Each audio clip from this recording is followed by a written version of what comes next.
Hi, I'm Karan Thapar. Over the last few years, I hope you've been watching my program, The Interview on the Wire. During that period, I've interviewed doctors, politicians, businessmen, scientists, authors, and even the occasional Nobel laureate. For me, it's been exciting. I hope it's been enjoyable for you. But these, as you know, are tough times, and if this program is going to remain bold, independent, and sometimes even defiant, then I think we need your support. At the end of the day, it's a truism, but editorial independence is best defended by the viewers. So if you would like this program to remain the way it is, forthright, outspoken, and interesting, then would you consider supporting us? All you have to do is to click on the description at the bottom. But more than anything else, I hope you will continue to watch the interview. Your viewership means an awful lot to me.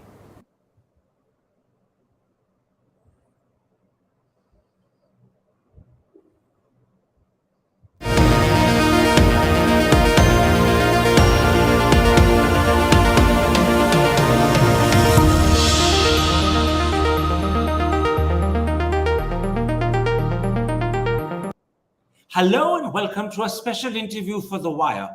How have the major countries of the West, with whom Prime Minister Narendra Modi has built an especially close relationship over the last 9 years, responded to Prime Minister Trudeau of Canada's allegations? And secondly, how have they responded to India's blunt and dismissive rebuttal? On that probably depends whether these allegations will damage India's international standing. And joining me now for that very discussion is one of the leading experts on Indian foreign policy and diplomacy, a senior lecturer at the School of Oriental and African Studies in London, Avinash Paliwal. Dr. Paliwal, let me start with a general question before we discuss specific countries. What is your overall assessment of the response in Western capitals to Justin Trudeau's pretty shocking allegations? These are countries with whom Narendra Modi has established a particularly close relationship in the last 9 years. So, what's your overall assessment of their response? Karan, firstly, thank you for having me on your show. It's an honor to be here. The broad sense in most Western capitals, definitely in London, to the allegations that have been made by the Canadian Prime Minister, is a sense of being caught on a sticky wicket, to use that phrase. There's definitely a sense of awkwardness because India is viewed as an important country with whom a lot of the Western countries are aligned, whether it's on the question of the idea of democracy, but certainly geopolitically aligned in terms of pushing back what many believe is a very assertive rise of China and definitely kind of balancing Russia's aggression in Ukraine. So India is geopolitically very important for many Western capitals. To have the kind of allegation being leveled on a country you view as an ally, not a formal ally, but one you would want to work with very closely in a strategic sense, is making a lot of people very deeply uncomfortable in Western capitals. You can see from the initial set of responses, formal responses that have come, there is a healthy degree of caution that is being maintained. There's a balancing approach at the moment from London, from Washington, D.C., from Canberra, about how to deal with such an explosive claim made very publicly by Trudeau in the Canadian Parliament, directly blaming Indian intelligence for the assassination or killing of a Canadian citizen on Canadian soil. Now, for its part, India has rejected Prime Minister Trudeau's allegations and called them absurd and motivated. India has said this is an attempt to shift focus from Khalistani terrorists and extremists who've been provided shelter in Canada and continue to threaten India's sovereignty and territorial integrity. How has that response from the Modi government been viewed in the West? Do they think it's a sufficient response? Do they think it's evasive? Do they think it somehow is a bit blunt? I think there are 2 or 3 different elements to how the response is being read, and also we need to kind of underscore on this issue that these are early days since the allegation. It's the first only 24 hours have passed. The story is likely to evolve. New evidence is likely to be provided. The initial reading is the denials are expected in these kind of cases where one government is officially accusing another government of secret involvement or a covert operation on its soil. The first standard operating procedure, also in terms of expelling a diplomat by the government who is being blamed, is to actually deny. This is something in the world of global espionage, absolutely nothing new. And even India's retaliation of expelling a Canadian diplomat and issuing all the travel advisories that are being issued now, that is a kind of a response which broadly one would expect, at least in the early days. But the concern comes in when denial turns into evasion. And I think there is a worry in a lot of Western capitals where there has always been a concern about India's quality as a rising power, the politics of India, as to what does this evasion truly mean. Instead of denying the allegations made by Canada and then also saying in a more considered manner that India will support the investigation that is going on because it has nothing to hide.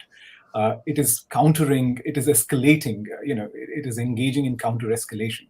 That is often a sign of something being amiss. Now, this does not mean that India is in the wrong.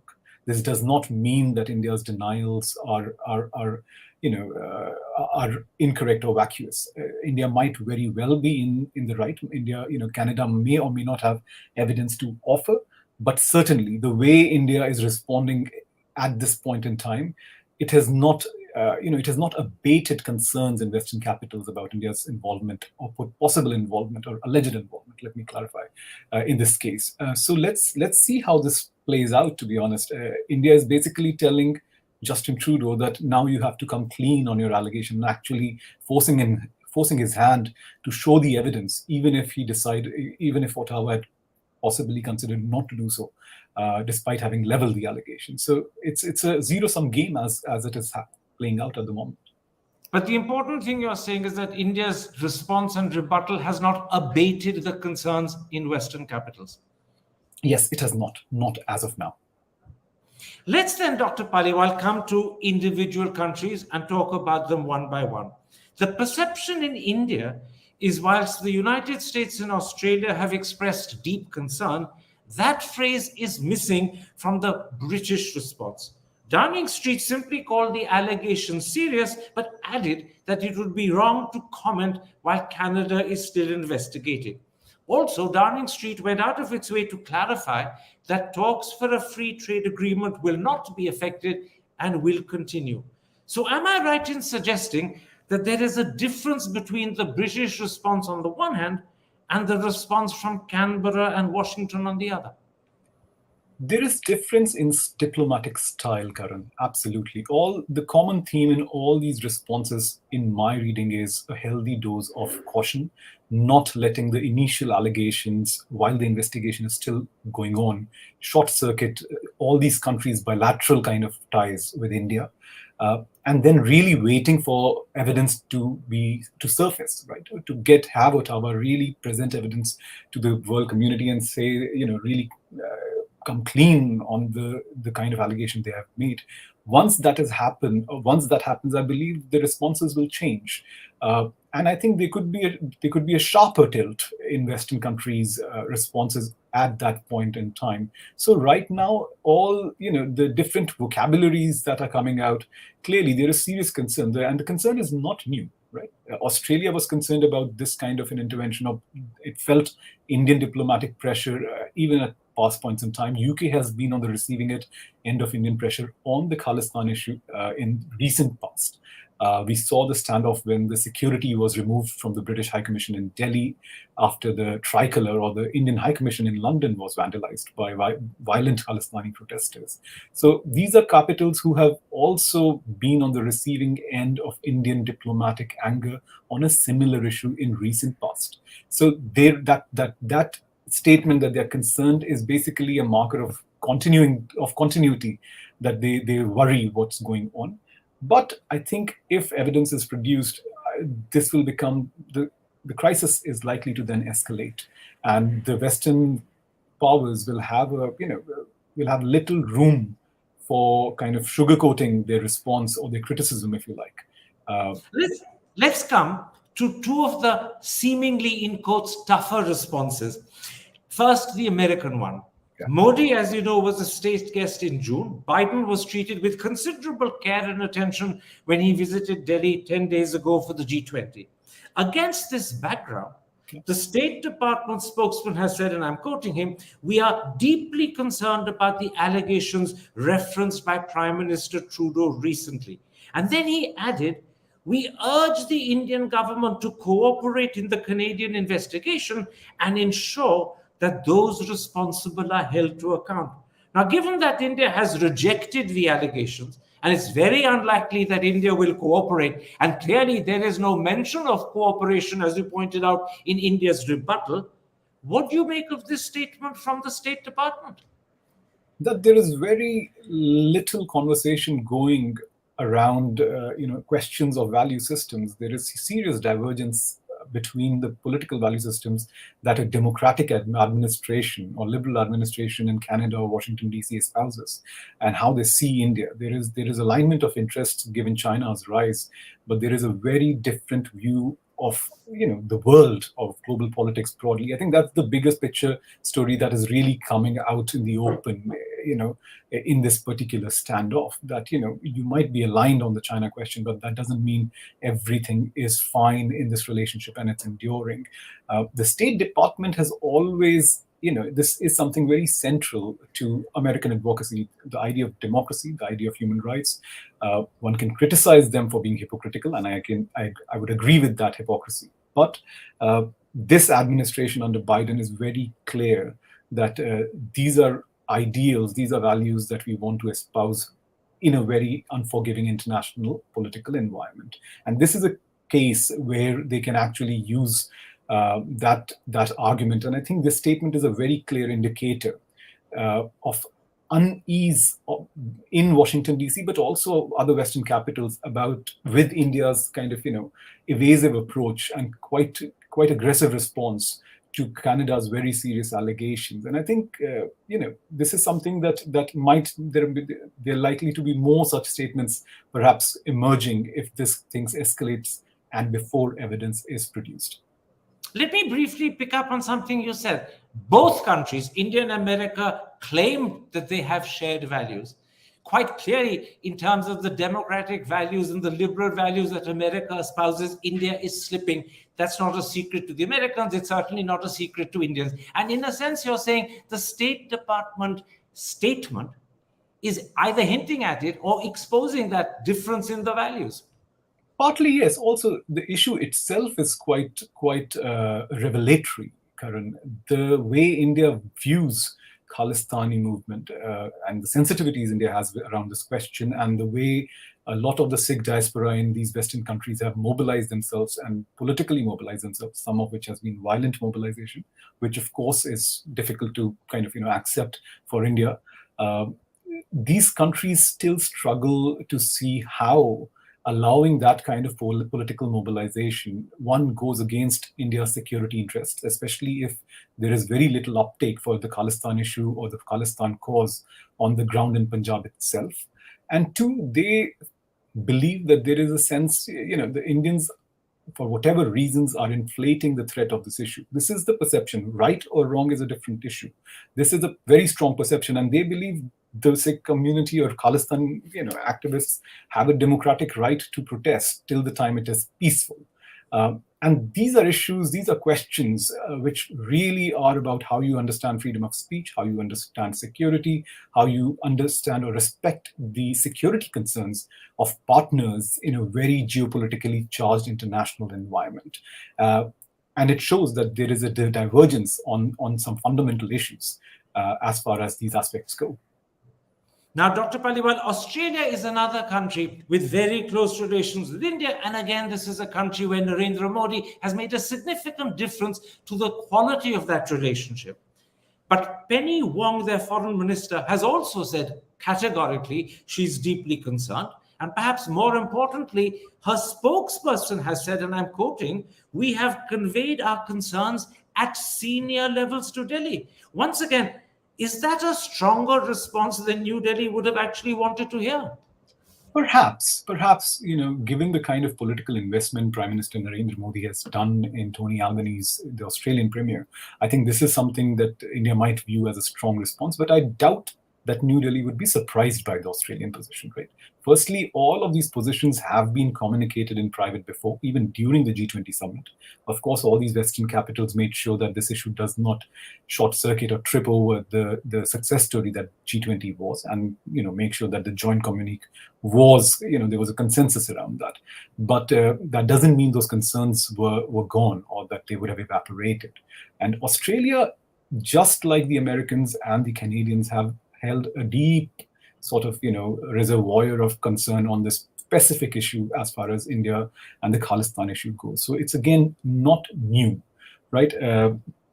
Also, one aspect which I must underscore here, Karan, is you will also see different responses coming from different bureaucracies and different state arms of Western kind of administrations. The DoD in the United States is much more sympathetic to the Indian cause simply because it sees it's in the frontline ally in a security sense with India's security establishment in countering China. So you can see, it's possible moving forward that someone like Jake Sullivan, the National Security Advisor of the United States, weighs in on this and says that we need to diffuse the situation in some which way, or we need to not take such an aggressive stand in terms of putting pressure on India, even if allegations are proven correct, given India's geopolitical or geostrategic value in the larger Sino-US standoff. In that case, there is a likelihood that the DoD's position might prevail over the State Department. These kind of splits, these are bureaucratic splits, but they're important in shaping responses as we move along. They are playing out in almost every Western capital today, in Australia, in United Kingdom, in the United States, and any other country. So what you're saying is that strategic interests which are shared in common could get priority over a dissonance in values or even over moral and ethical concerns. Strategic interests would be triumphant. Most certainly. I am under no illusion that this particular issue, despite its salience, despite its kind of significance, is not like it will not derail the India story as we see play out in a global sense in terms of India's value as an ally or as a partner for a lot of these countries moving forward. I do not think that that kind of rupture will occur based on what the Canadians are alleging. It will leave a very bad taste. It could complicate bilateral relations in a wider network or wider systems of relationships, but it will not derail India's tilt towards the West and vice versa. Let me raise one more country before I come to wider issues. And that country has responded, so it seems to me, very differently to the United Kingdom, the United States, and Australia.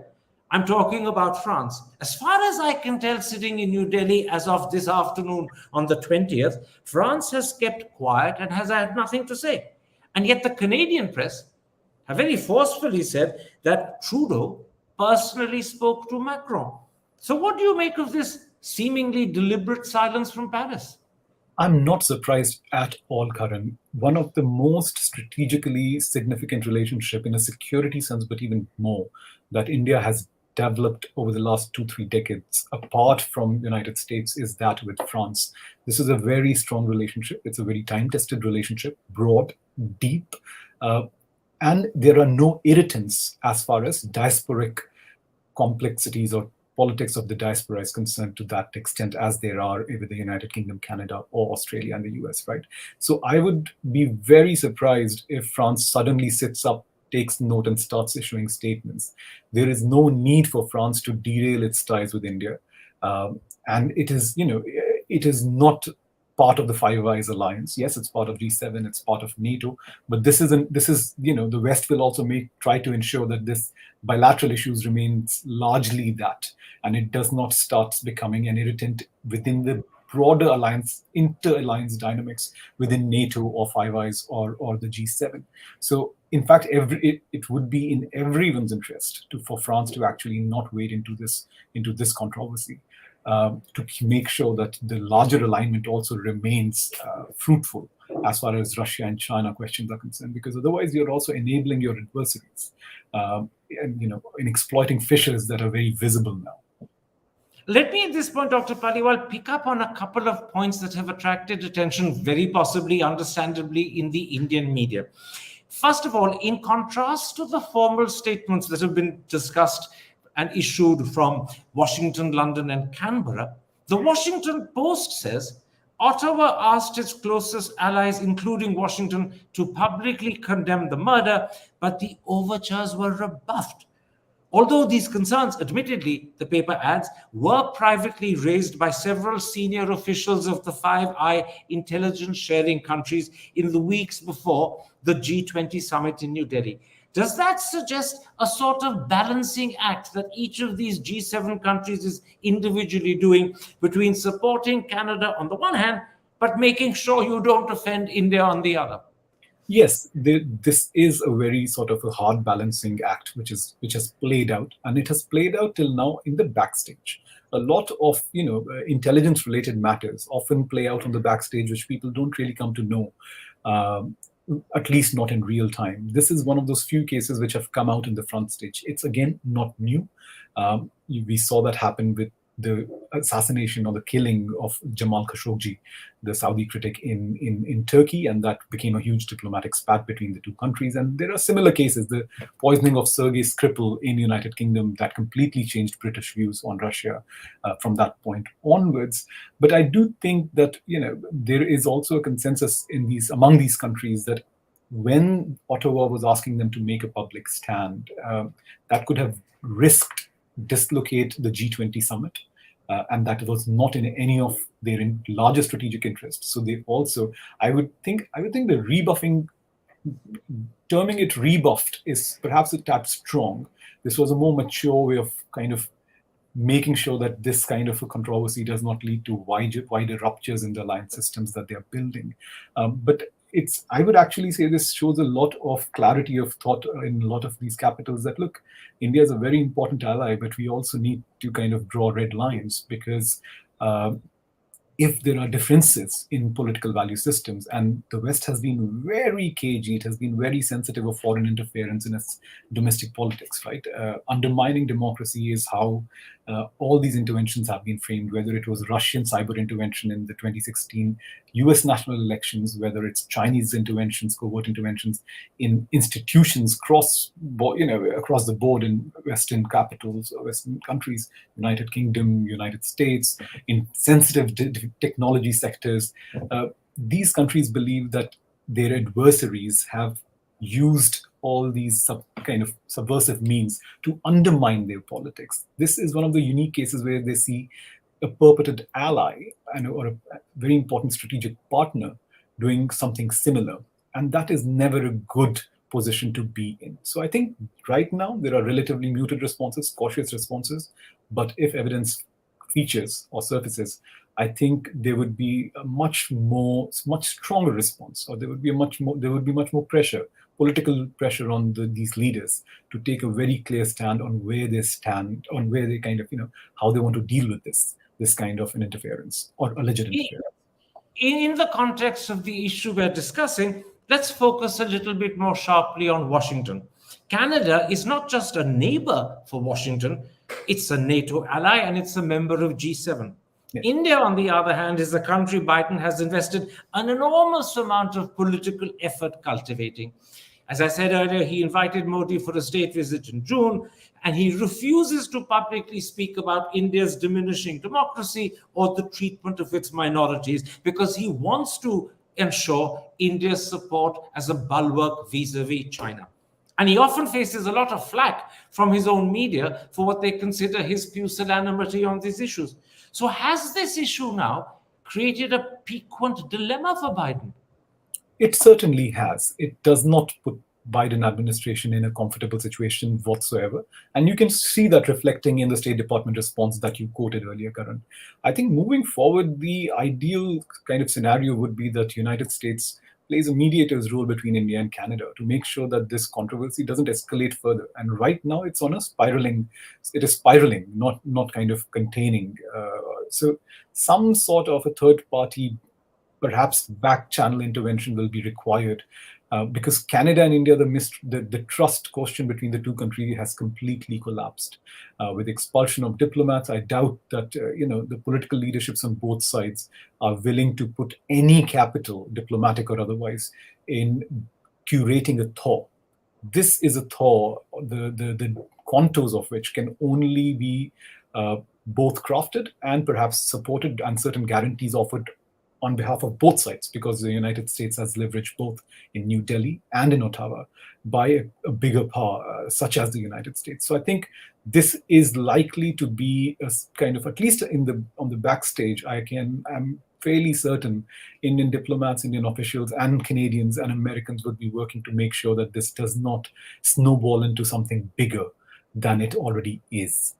And this is how perhaps Biden could say that he has addressed this dilemma, that he is responsive to some of the concerns that the media raises about India's kind of political directions, conservative political direction, but also in keeping with wider strategic interests of the United States, is making sure that its two allies, or at least one formal treaty ally and another important partner, do not enter a complete prolonged standoff which benefits their adversaries.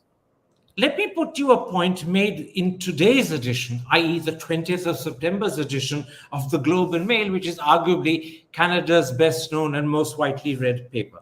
Now, the Globe and Mail claims that because Canada's allies showed signs they are unwilling to join Ottawa's public condemnation of New Delhi, Trudeau, as a result, has started, according to the paper, to temper his criticism.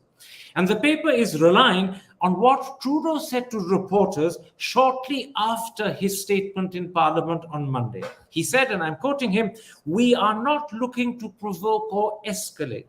We are simply laying out the facts as we understand them, and we want to work with the government of India to lay everything clear and to ensure that there is proper process."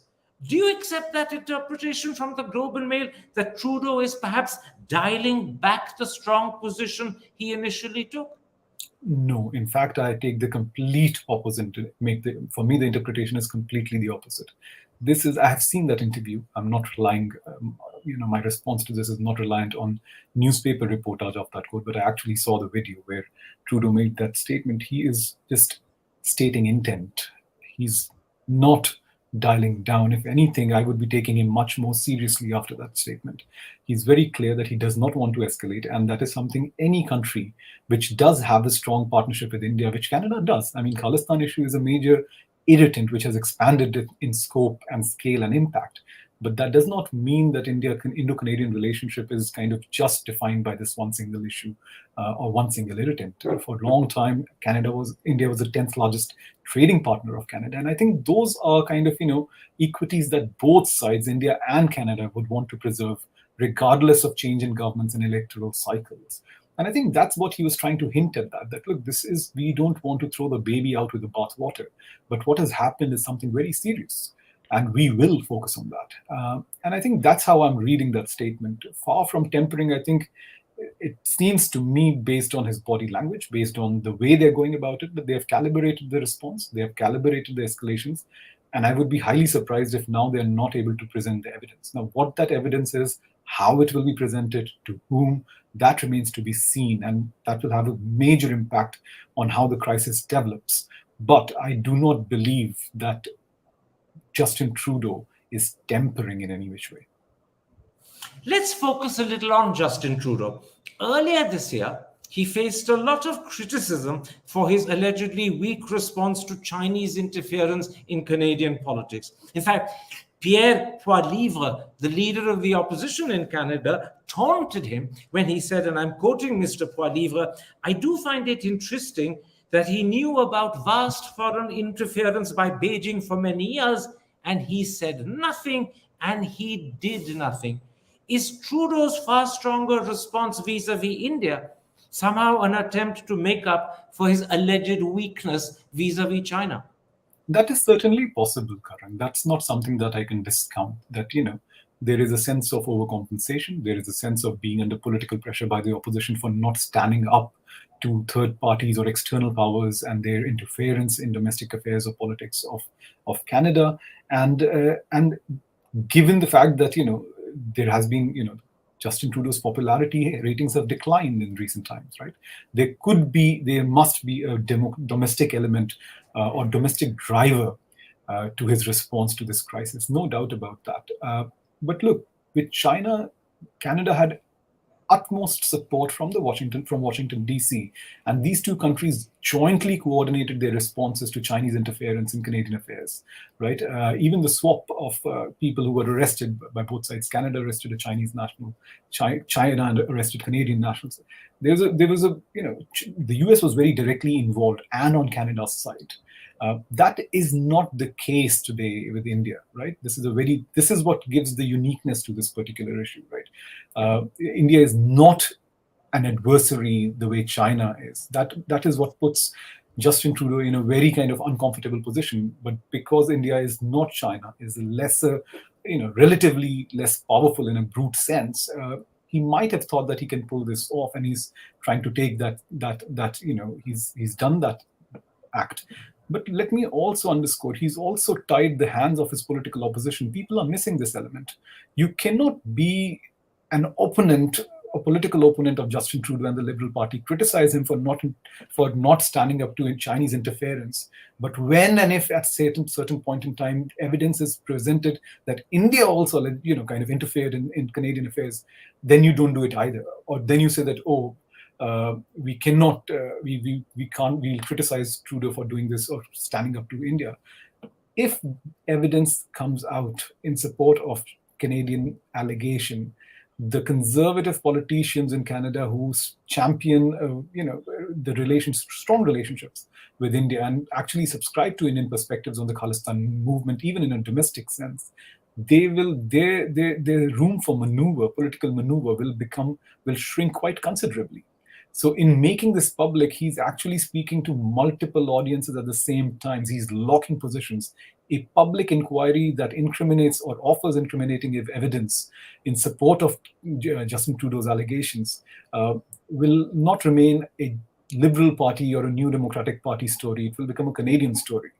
And then the opposition will have a lot less ammunition to fire at Justin Trudeau. It might actually, push him back into popularity ratings, given how sensitive this issue of foreign interference is.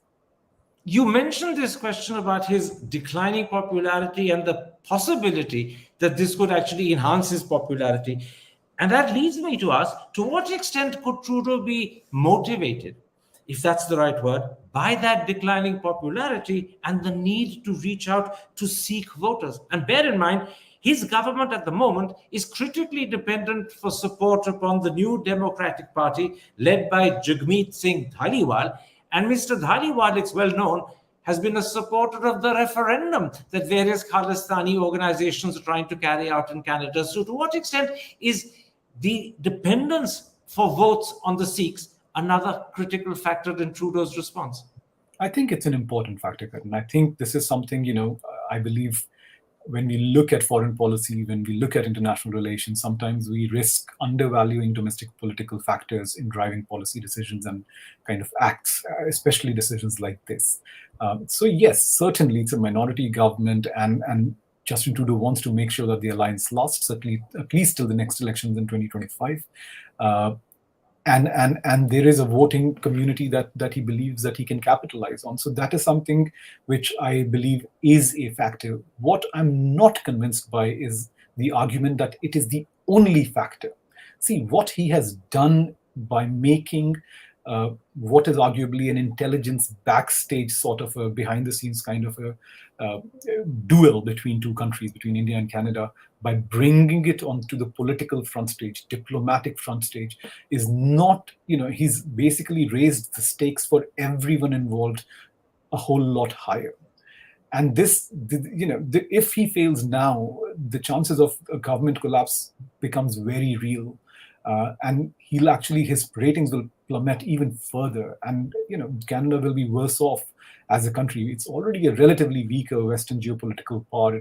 Its hand will get further weakened moving forward. And that's not something that I would guess a prime minister would kind of put his party through or put his kind of government through at this point in time, right? So I believe that there are deeper factors that are driving this issue. There are deeper anxieties which people often misinvest about foreign interference, whether by partners or by adversaries in their domestic politics.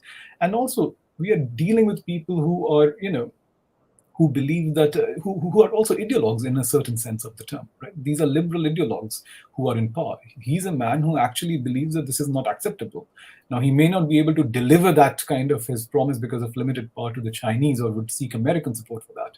But with Indian, I think they took a calculation that they have sufficient evidence, and I'm assuming this based on their reaction, that they could stand their own ground.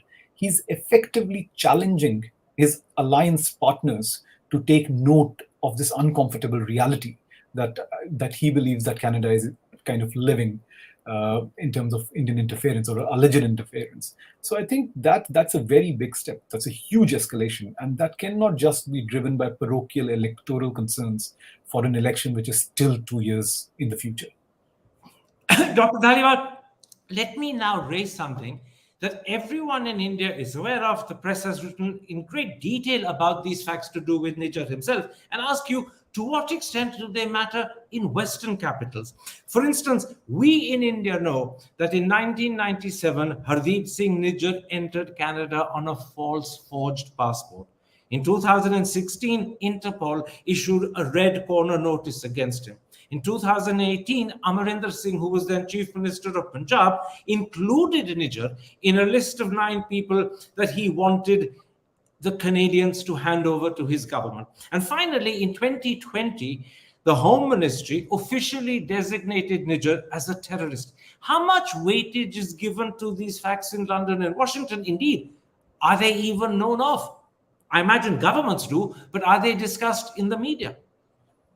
In the media, no. Now, of course, this particular spat is very much global. It's being discussed in Canadian and Indian media, international press. But when, for example, the tricolor or the Indian High Commission in London was vandalized, that was a bigger news in India than it was in the United Kingdom. People were not discussing the specifics of who was the individual who went up and brought the tricolor down, right? Or who are these people who actually became violent and started vandalizing the Indian High Commission premises in London and Strand. So it's not a public issue as such in Britain, but yes, the governments very closely follow these issues.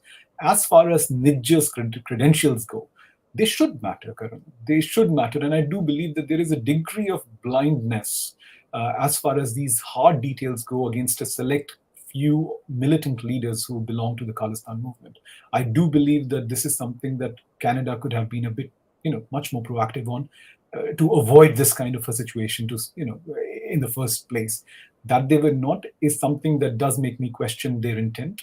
I don't know the causality of that. I can tell you in London, UK did actually arrest the man who brought down Khanda, the tri-killer, because that was considered to be an act of violence against a diplomatic kind of establishment.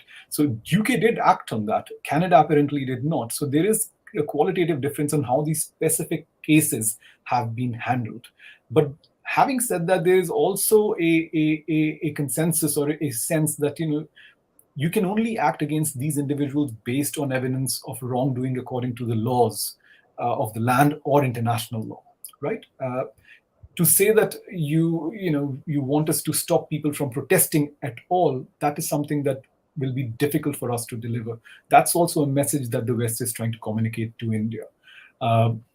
Whether they're correct in this, incorrect in this, of course, Indian view is very different. India believes that this must not happen at all. But that is the perception, or that is how it is being dealt with. It does, I must kind of, end this response by saying that the kind of evidence or the kind of, legal lists, prescription lists that Nijjar was on, I'm surprised that he was not taken into custody well in time. But again, the Canadian perspective to all this is that even if he was wrong, and maybe perhaps we should have put him behind bars, that does not merit an assassination attempt or a successful assassination, alleged assassination. So we are looking at various different moving parts to the story. and everyone has their own kind of, it's a Rashomon effect. Everyone looks at the same story from very different angles and believe that their story or their version is actually right. We're coming to the end of this interview, but before I end, let me ask you a wider question. Has this sad and sorry affair signaled that there are limits to the West's alignment with India? And could this embolden India skeptic voices in the West to speak louder, to speak more forcefully? And indeed, has India's response, far from silencing them, given them grounds to speak louder? Because I noticed that today's Times in London, in a leader on this issue, says the following: if this allegation is true, it could mark a turning point in how India, the world's biggest democracy, is perceived internationally. Most certainly, Karan. I mean, in a collision between a strategic partnership driven by kind of circumstantial factors of China's rise, geopolitical circumstantial factors, with an alliance, which is a long-term alliance between the Five Eyes or other Western countries, based on historical factors, similar value systems. A collision between these two aspects is never a good idea. In that case, there is a likelihood that the alliance or the value of that alliance will outweigh the value of the temporary alignment that we see between Western capitals and India. Now, let me qualify this by saying there is no rupture or there's no possibility of derailment of the India story and its kind of alignment with the West moving forward imminently. But yes, this is an aspect. If India tests the will of the Five Eyes alliance beyond a point, it will find itself isolated. It will find itself that, it does not perhaps enjoy the kind of leverage it believes in shaping Washington, D.C.'s calculus on Canada for a prolonged period of time. And that is something, you can see. There have been a lot of India skeptics in Western capitals. And as you can see, the reportage which is playing out by Times, but also other papers, BBC as well, those voices have become emboldened. I often hear from Australian colleagues saying that, look, we don't know how to deal with the new India, especially when we see itself assert.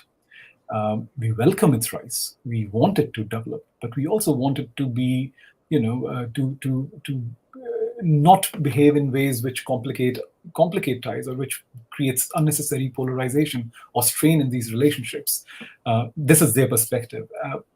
And this is a precedent that Justin Trudeau has set to show his allies in the Five Eyes or G7 that, look, if you feel uncomfortable with India as a rising power, this is what you can do. And that is important to note. What about public opinion, to the extent you can gauge it within 36 hours of this happening? Not so long ago, India was glamorized because of Chandrayaan, because of the G20, and talked of as a major power growing and fulfilling its potential. Suddenly now, people think of India alongside Saudi Arabia and Khashoggi, or Russia and Litvinenko and the Skripals. Has India's image in the eye of the ordinary Englishman suffered? I would say that's still, the jury is still out on that, Karan. I would not rush to that conclusion that it is suffering. I think India still is a very important power. It's still a celebrated power. The political direction that India is going is not lost upon people, but that also doesn't bother them beyond a point. People here, at least in London, they believe that it's India's choice what it wants to do, what it wants to be, but don't kind of, interfere with our lives. That's also the attitude of the general public. And I doubt that this specific issue, perhaps in Canada, yes, but outside of Canada, I don't think it will shape or undermine public opinion of India in a consequential, in a geopolitically consequential sense. I doubt that. Before I end, Dr. Paliwal, let me briefly ask you, what do you think will be the response from Beijing and Moscow? Would they be pleased to see the emergence of some sort of rift between India and the West? Unlike the discomfort in London and Paris, which you spoke about, would they feel a certain satisfaction? Certainly. I mean, to see fissures emerge in an alliance system or in a bunch of countries with whom you have a rivalry with, it's not something that Russia or China would mind, certainly, right? They would actually, it complicates Washington's kind of strategy of dealing with China to a limited extent. But I think, apart from being pleased about it temporarily, so I think both Moscow and Beijing will be very clear-eyed that this means absolutely nothing moving forward as far as these countries' approaches and strategies towards China and Russia themselves go. On Russia, the West will remain very strong, very clear. Same on China, increasingly so. And India's position on China is very clear. I'm not a subscriber of the view that suddenly there's détente in the making between China and India, given the realities of this relationship, whatever the politics behind the scenes might be. This is not a relationship which will improve any time soon. The Chinese interest, the Chinese assertiveness is so deep as far as India is concerned. So I think, yes, they'll be pleased, but they'll just let it go. Dr. Paliwal, thank you very much for this interview, and in particular for a rich and thought-provoking discussion. Take care. Thank you so much, Karan. Thank you. Hi, I'm Karan Thapar. Over the last few years, I hope you've been watching my program, The Interview on the Wire. During that period, I've interviewed doctors, politicians, businessmen, scientists, authors, and even the occasional Nobel laureate. For me, it's been exciting. I hope it's been enjoyable for you. But these, as you know, are tough times, and if this program is going to remain bold, independent, and sometimes even defiant, then I think we need your support. At the end of the day, it's a truism, but editorial independence is best defended by the viewers. So if you would like this program to remain the way it is, forthright, outspoken, and interesting, then would you consider supporting us? All you have to do is to click on the description at the bottom. But more than anything else, I hope you will continue to watch The Interview. Your viewership means an awful lot to me.